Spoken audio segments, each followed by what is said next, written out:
Carl Jung said, "Awaken and shine your light for others to follow.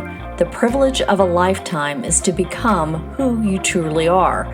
This is an invitation to move differently in the world, to operate from a place of deep knowing and alignment. I'm Adrienne McDonald, and welcome to the Source Code Podcast. Let's dive in.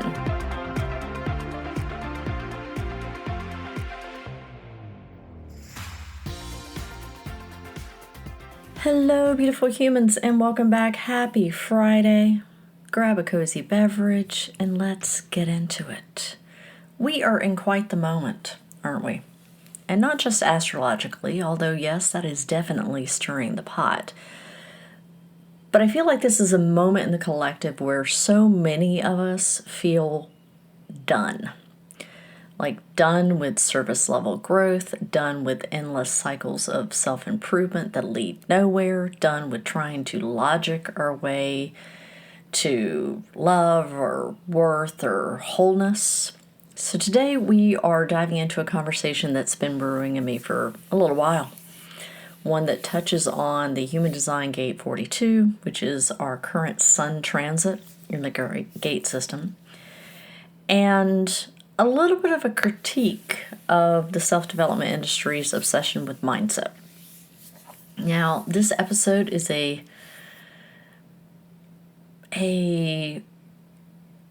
gathering of like minds for those of you who feel like you've done all the work and yet still find yourself stuck in the same loops. And Human Design Gate 42 is the gate of growth, right? So let's talk about why that is, and more importantly, like what to do about it. So, Gate 42, as I said, is the gate of growth, but it's not the kind of growth that looks good on social media. It's not like the quick hit dopamine burst of like new level, new devil. It's the kind of growth that comes from completion, from staying with something until it has fulfilled its purpose. And a lot of times that's messy. Most of the time it's messy. Gate 42 asks, can you hold steady through the uncomfortable middle? Because if you really want growth, you got to be in the uncomfortable middle at some point. Can you stay long enough to allow the full cycle to mature?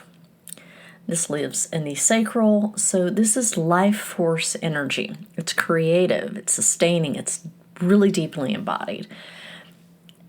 But here's where it gets a little tricky. Most of us aren't taught how to be with the process, to allow the process. We're taught to escape it because you see it all around us. We say it's not aligned, or it's time to make a quote-unquote quantum leap. Or we see the, hacks or the 3-step process, etc. But often we're just scared of the depth it takes to really grow.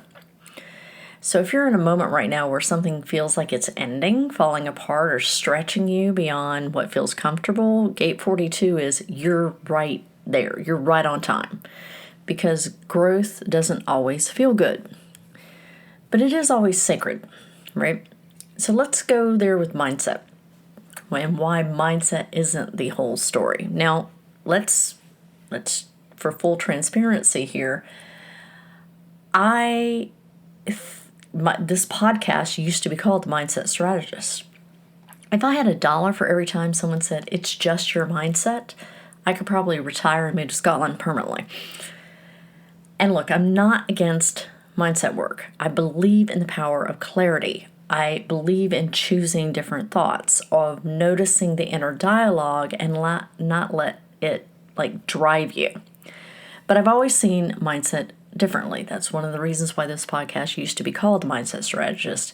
To me, mindset had a physiological component, a psychological component, and an energetic component. It's not just what you think, it's what your body believes. It's how your nervous system responds. It's what frequency you are holding, whether you realize it or not.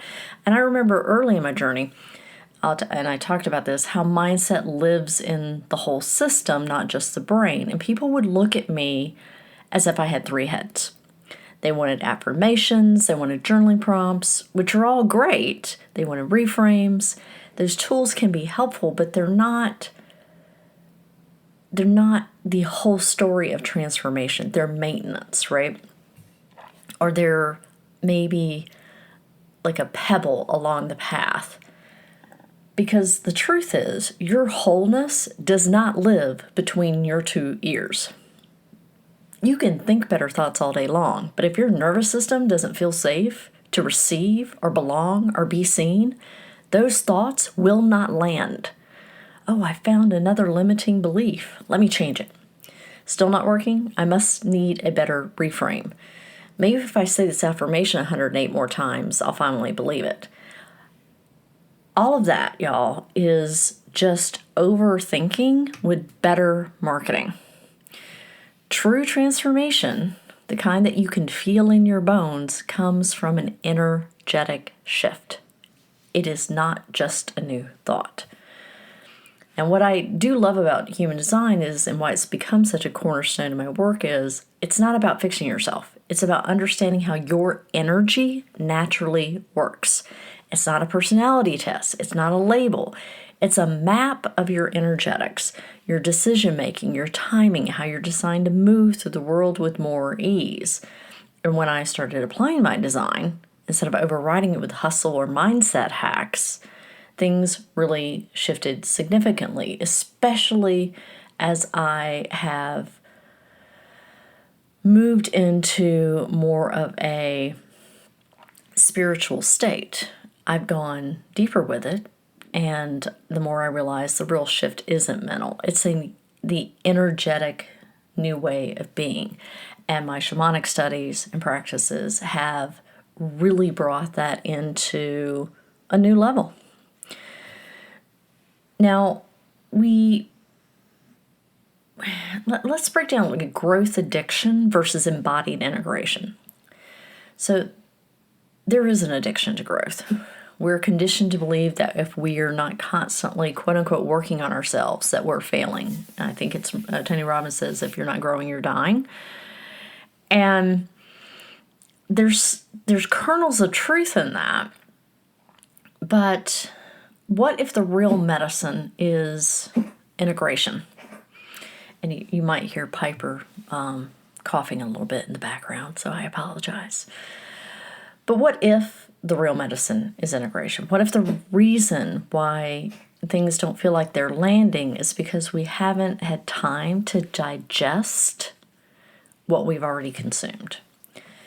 Think of your personal development journey like a meal. Like you wouldn't eat 5 dinners back to back and expect to feel like really nourished. You'd feel bloated and overwhelmed and exhausted.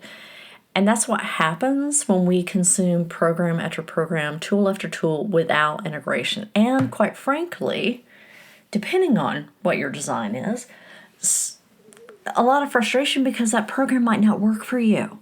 Now, if it is a program that you resonate with, like truly resonate with, that's where Gate 42 is so wise, because it says stay, finish, let it complete you.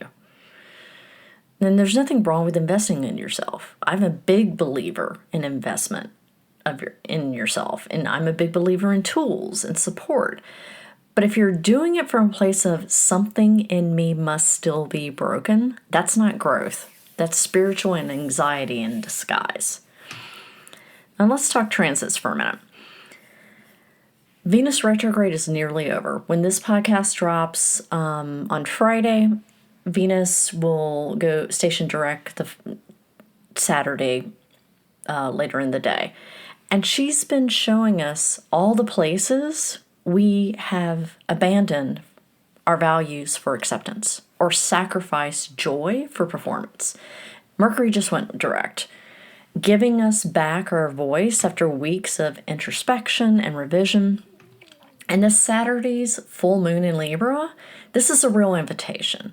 It's an invitation to release old identities, patterns, mindsets that were built from survival and not sovereignty.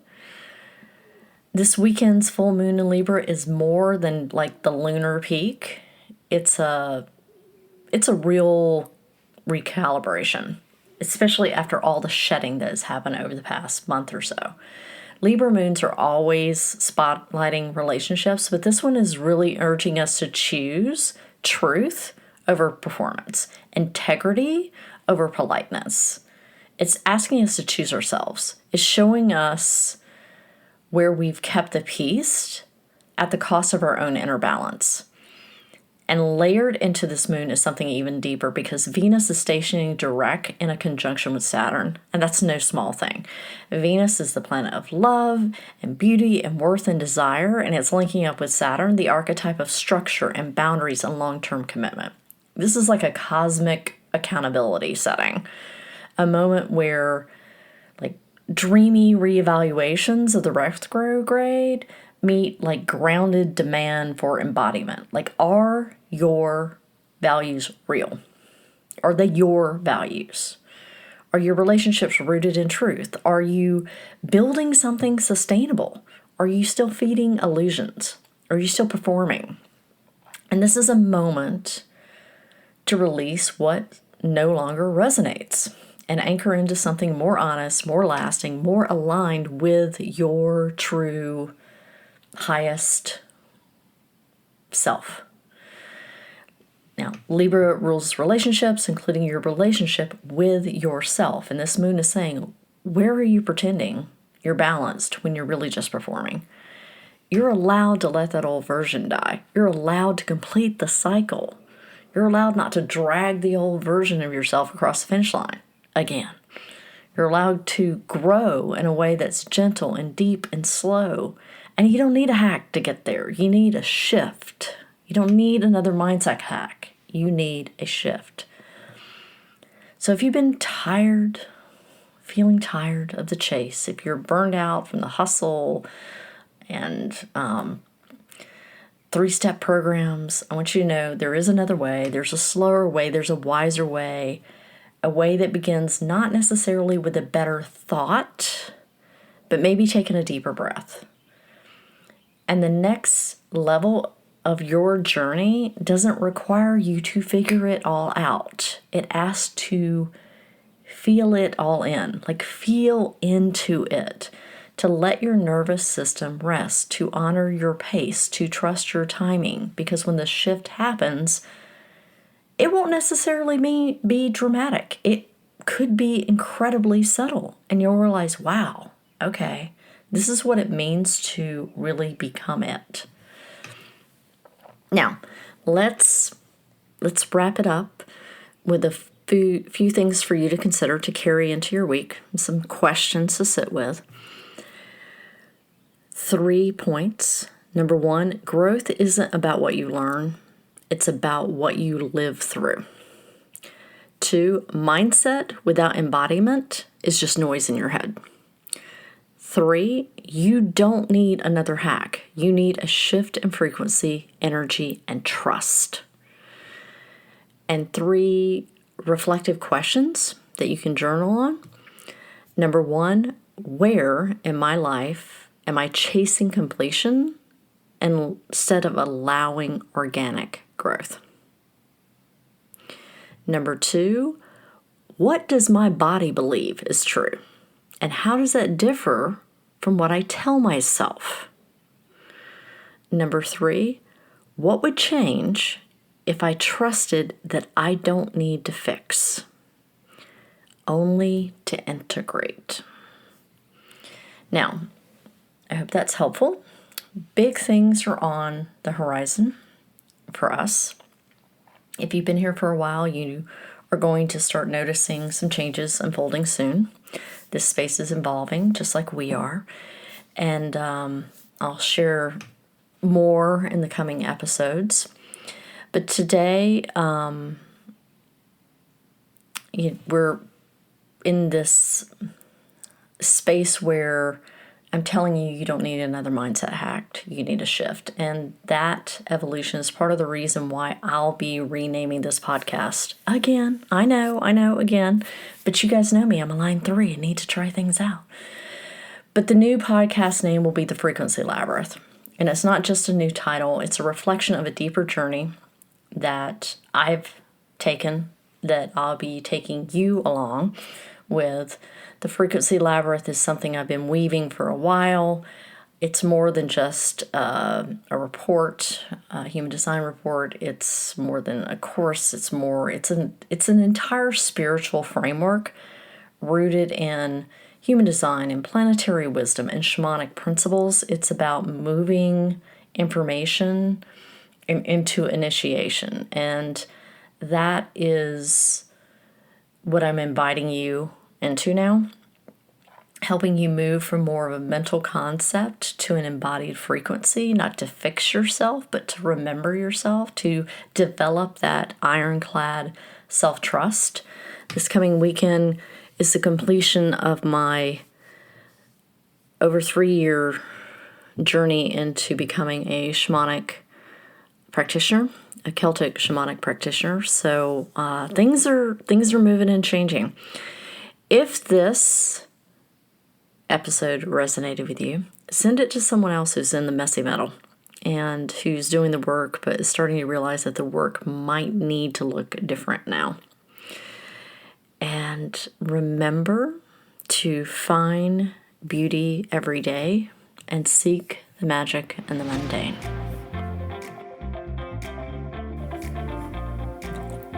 Thank you for listening to the Source Code Podcast. If you found this episode insightful and feel moved to, please leave a review and share it out with those you believe will find it helpful. You can check out my website for more information at www.adrianmcdonald.com. And for more of my more regular musings, connect with me on Facebook, Instagram, Threads, and LinkedIn. I hope you have a beautiful week.